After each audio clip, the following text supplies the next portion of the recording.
Dosa besar yang ketujuh, aklur riba, memakan riba. Yang dimaksud riba di sini adalah kita memberikan pinjaman kepada orang lain dan jika sama ada terus kita meminta kepada dia untuk menambahkan bayaran dari bilangan hutang yang kita pinjamkan kepadanya, atau kita dah berjanji kepadanya jika engkau boleh membayar hutang pada tempoh masa yang ditentukan, maka engkau tidak perlu membayar lebih dari apa yang engkau pinjam. Tapi jika ada keterlambatan 1 hari, 1 bulan, 1 tahun, maka engkau kena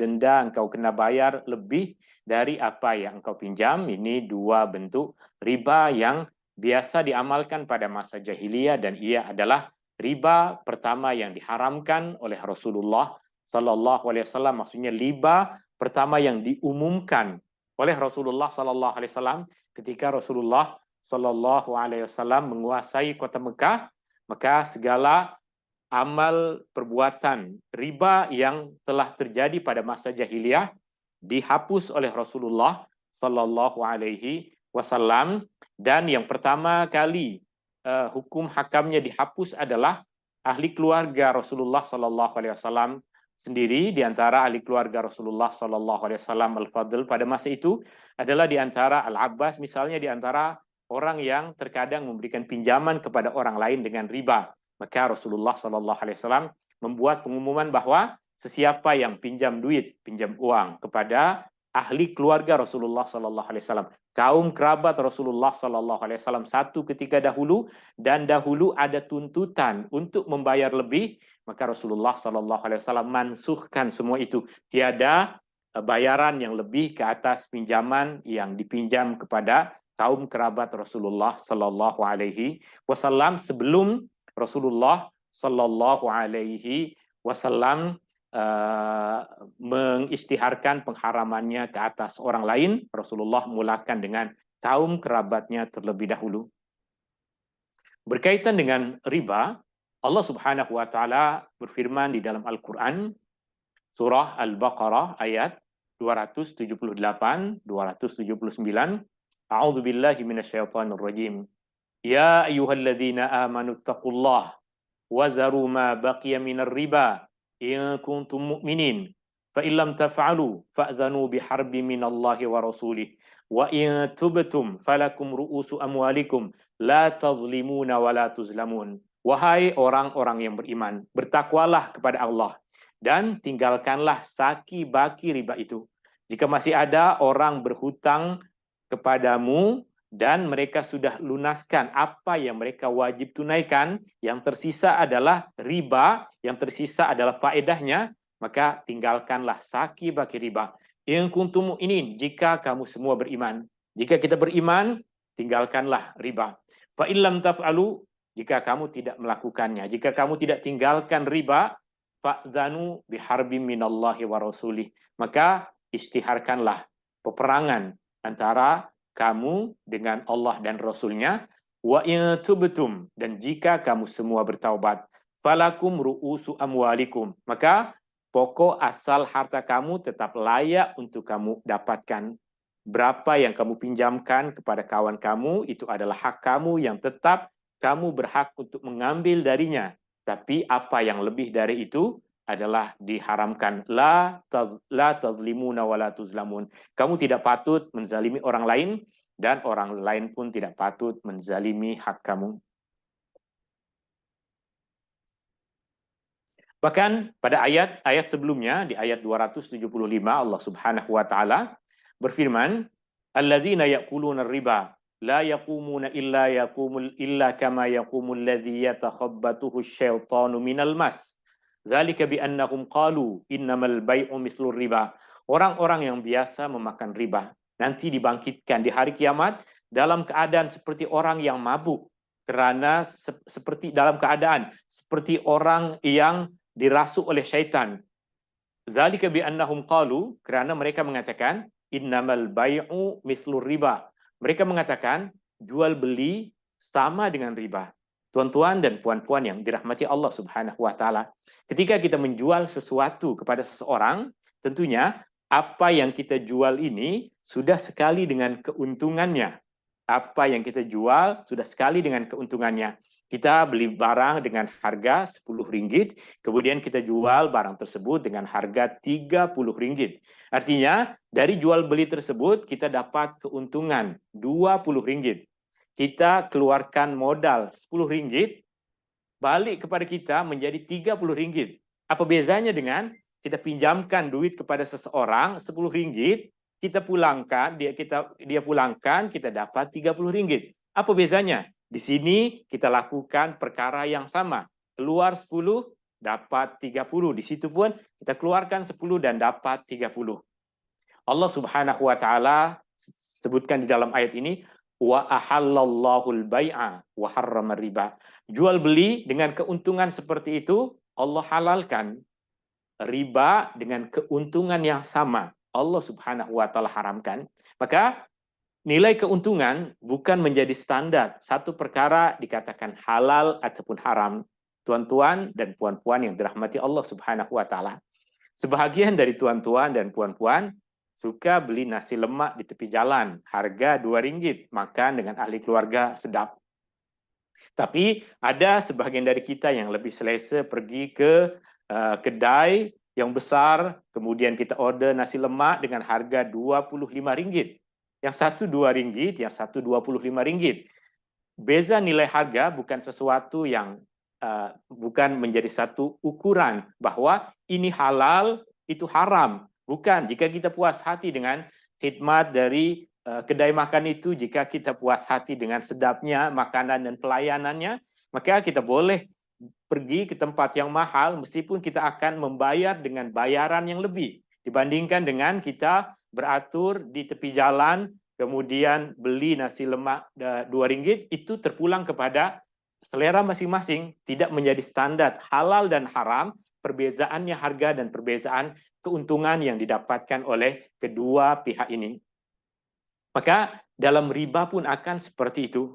Terkadang banyak orang yang masih muskil antara perkara saya buat bayaran untuk beli kereta di bank yang menggunakan syariat Islam dengan bank yang bukan berasaskan kepada Islam. Kenapa yang Islam kadang lebih mahal dibandingkan dengan yang bukan Islam? Tuan-tuan dan puan-puan yang dirahmati Allah Subhanahu wa taala, lebih mahal, lebih murah bukan menjadi asas. Benda itu akan jadi halal ataupun haram. Tapi bentuk transaksi yang kita amalkan itu yang akan menjadi halal ataupun haram. Jika bentuk transaksinya adalah jual beli, maka ia adalah halal. Wa ahallallahu al-bai'a wa harrama riba. Jika bentuk transaksinya adalah meminjam duit, maka kita akan wajib pulangkan sesuai dengan bilangan duit, jumlah duit yang kita pinjam. Maka itulah perbezaannya antara sesuatu yang halal dengan sesuatu yang haram, bukan dilihat pada mana satu yang lebih tinggi nilainya, mana satu yang lebih mahal. Bukan, yang lebih mahal boleh jadi haram, yang lebih murah boleh jadi halal, ataupun sebaliknya, yang lebih murah boleh jadi haram, yang lebih mahal boleh jadi halal. Tuan-tuan dan puan-puan yang dirahmati Allah Subhanahu wa taala, tegas Rasulullah sallallahu alaihi wasallam memberikan peringatan kepada kita, memberikan peringatan kepada sahabat, memberikan peringatan kepada umatnya dalam banyak hadis, diantaranya adalah apa yang diriwayatkan oleh Imam An-Nasa'i, bahwa Nabi SAW bersabda, akilur riba wa mukilahu wa katibuhu, atau akilur riba wa mukilahu wa katibahu idza alimu dzalika mal'unun ala nisani Muhammadin yaumal qiyamah. Orang yang memakan riba, orang yang mengambil keuntungan, faedah dari riba, orang yang memberinya, orang yang bersetuju dengan akad tersebut dan bersedia untuk membayar riba tadi, dan penulisnya, orang yang menjadi saksi, orang yang menulis akad itu, jika akad tersebut perlu ditulis, idza alimu dzalika, jika mereka sadar akan perkara itu, jika mereka tahu itu adalah transaksi yang tengah mereka lakukan, mal'ununa ala nisani Muhammad, mereka dilaknat, melalui mulut Nabi Muhammad Sallallahu Alaihi Wasallam pada hari kiamat. Artinya, di mana sebahagian dari orang di akhirat nanti, di hari kiamat nanti, mendapatkan syafaat dari Rasulullah Sallallahu Alaihi Wasallam, mendapatkan doa kebaikan dari Rasulullah Sallallahu Alaihi Wasallam, justru Rasulullah Sallallahu Alaihi Wasallam mendoakan keburukan bagi orang-orang yang mengamalkan riba, orang-orang yang memberikan pinjaman dan meminta bayaran yang lebih, atau orang yang bersetuju untuk mengambil pinjaman dengan konsekuensinya dia dituntut untuk membayar yang lebih. Dan yang ketiga adalah orang yang menjadi saksi ke atas perkara itu, ataupun orang yang dengan sukarela ataupun dengan bayaran menulis transaksi tersebut, menulis akad perjanjian tersebut. Mereka semua mendapatkan doa kebinasaan dari Rasulullah Sallallahu Alaihi Wasallam pada hari kiamat nanti. Tuan-tuan dan puan-puan yang dirahmati Allah Subhanahu wa Ta'ala, jika kita tahu buruknya perkara ini, maka kita coba untuk memahami beberapa keadaan.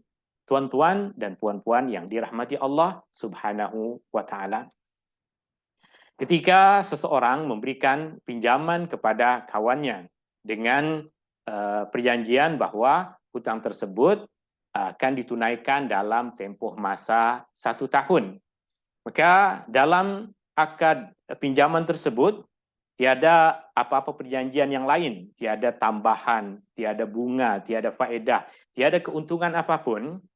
Tapi kemudian selepas sampai 1 tahun, tempoh yang sepatutnya dia membayar hutangnya, maka yang memberikan pinjaman ini datang dengan mengatakan, awak dah tempoh masa dah sampai sekarang, dah tiba, awak mesti bayar.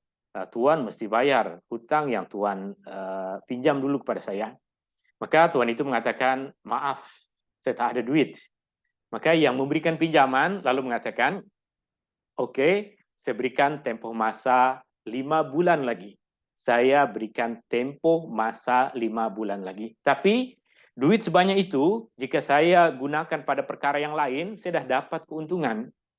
Perkara seperti itu jika saya gunakan sebagai modal, saya gunakan untuk berniaga, ini keuntungan yang saya dapatkan, maka saya minta tuan untuk tambahkan. Itu yang tadi dinamakan sebagai riba. Meskipun pada akad pertama tidak ada riba, pada akad yang kedua ada riba. Sekarang jika keadaannya seperti itu, dosa hanya pada yang memberikan pinjaman, pada kawan tersebut yang dia tak boleh buat apa lagi. Dulu dalam perjanjian awal tak ada perjanjian seperti itu. Sekarang tiba-tiba dia dicekik dalam keadaan seperti itu.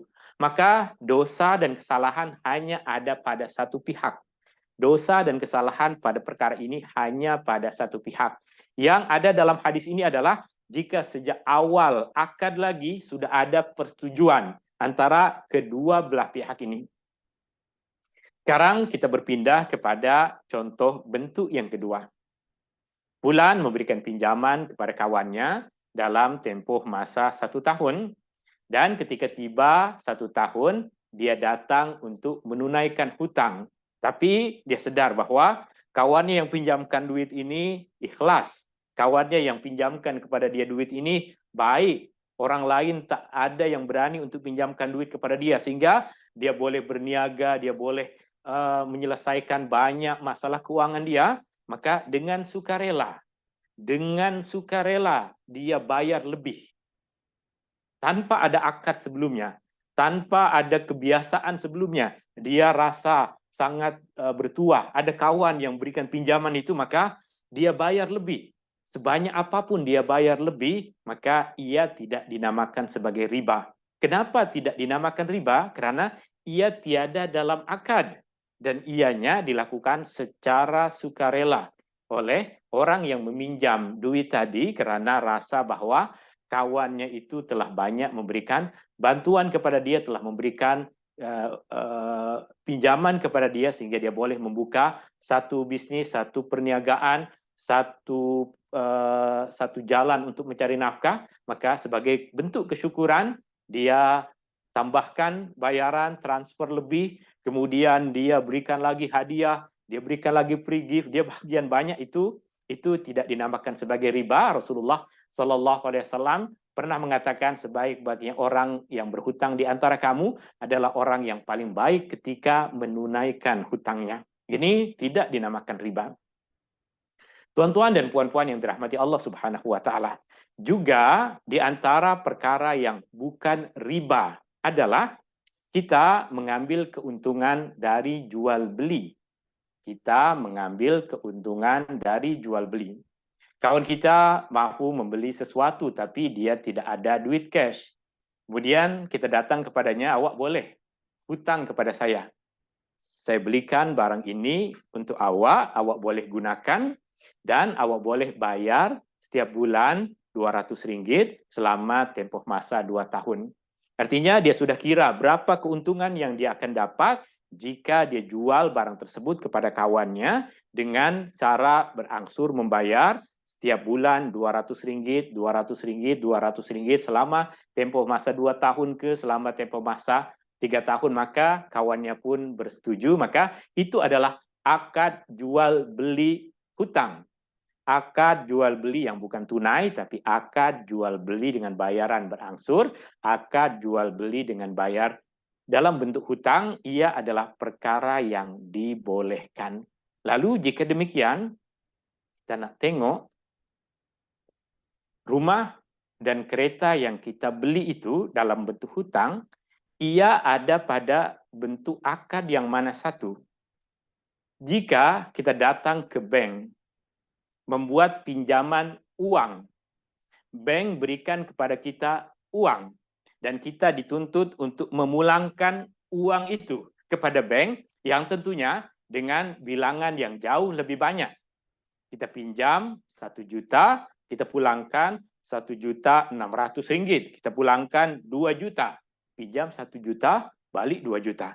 Itu adalah riba. Sebanyak apapun pulangannya, artinya kita pinjam 1 juta, kita kena bayar Rp1.150.000, maka Rp150 itu adalah riba. Jika kita sejak awal sudah bersetuju dengan perkara itu yang disebutkan oleh Nabi SAW sebagai perkara yang akan mendapatkan doa keburukan melalui lisan Rasulullah SAW. Kita pinjam duit, sama ada duit itu kemudian kita gunakan untuk beli rumah, duit itu kita gunakan untuk beli kereta, duit itu kita gunakan untuk beli apa sahaja, perhiasan ke, barang kemas ke, untuk modal usaha ke, apa sahaja kita gunakan duit itu, atau kita gunakan duit itu untuk pergi haji sekalipun, ia adalah riba yang diharamkan oleh Allah Subhanahu wa taala. Tapi jika keadaannya sama seperti yang tadi, kawan kita jual barang kepada kita dan dia meminta agar kita membayarnya setiap bulan Rp200, Rp200 dalam tempoh masa 2 tahun ke 3 tahun, itu adalah akad jual beli. Sama ada memang barangnya tersebut sudah dimiliki oleh kawan kita itu, atau contoh keadaannya adalah saya nak membeli satu handphone baru, smartphone baru, tapi saya tak ada duit. Maka saya ajak kawan saya jalan, jom awak banyak duit, saya nak beli sesuatu. Saya tak ada duit, nanti awak bayarlah dulu, kemudian saya akan bayar berangsur kepada awak sekian-sekian dengan persetujuan nanti. Artinya kita pun berdua pergi ke kedai smartphone dan saya tunjuk, saya nak smartphone yang harga yang itu, jenis itu, jenama itu. Maka dia pun pergi ke pemilik kedainya dan melakukan transaksi, dia bayar cash untuk membeli smartphone tersebut, dan sekarang smartphone tersebut kawan saya jual kepada saya dengan harga yang telah kami sepakati, dengan harga sekian yang akan dibayar dalam tempoh masa beberapa bulan ke beberapa tahun, dengan angsuran yang tentunya kawan saya peniaga, dia mahu dari perniagaan tersebut dapat keuntungan. Ia dua bentuk transaksi yang berbeza. Jika tuan-tuan dan puan-puan ambil duit, ambil uang dari bank dan dituntut untuk membayar lebih, itulah riba. Tapi jika yang terjadi adalah transaksi, sama seperti apa yang terjadi antara saya dengan kawan saya untuk membeli smartphone itu, maka itu transaksi jual beli. Itu tidak dinamakan riba. Jika tuan ambil duit dari bank, kemudian pergi ke pemilik rumah, saya nak beli rumah dari awak, ni duitnya. Kemudian saya pulangkan sebulan, 2 bulan, 3 bulan, selama 20 tahun kepada bank, itu adalah riba. Tapi jika transaksinya kepada bank adalah kita membeli rumah, kita beli kereta, meskipun kita tahu bank dia tidak membuat rumah, bank tidak membuat kereta, sama seperti kawan saya tadi.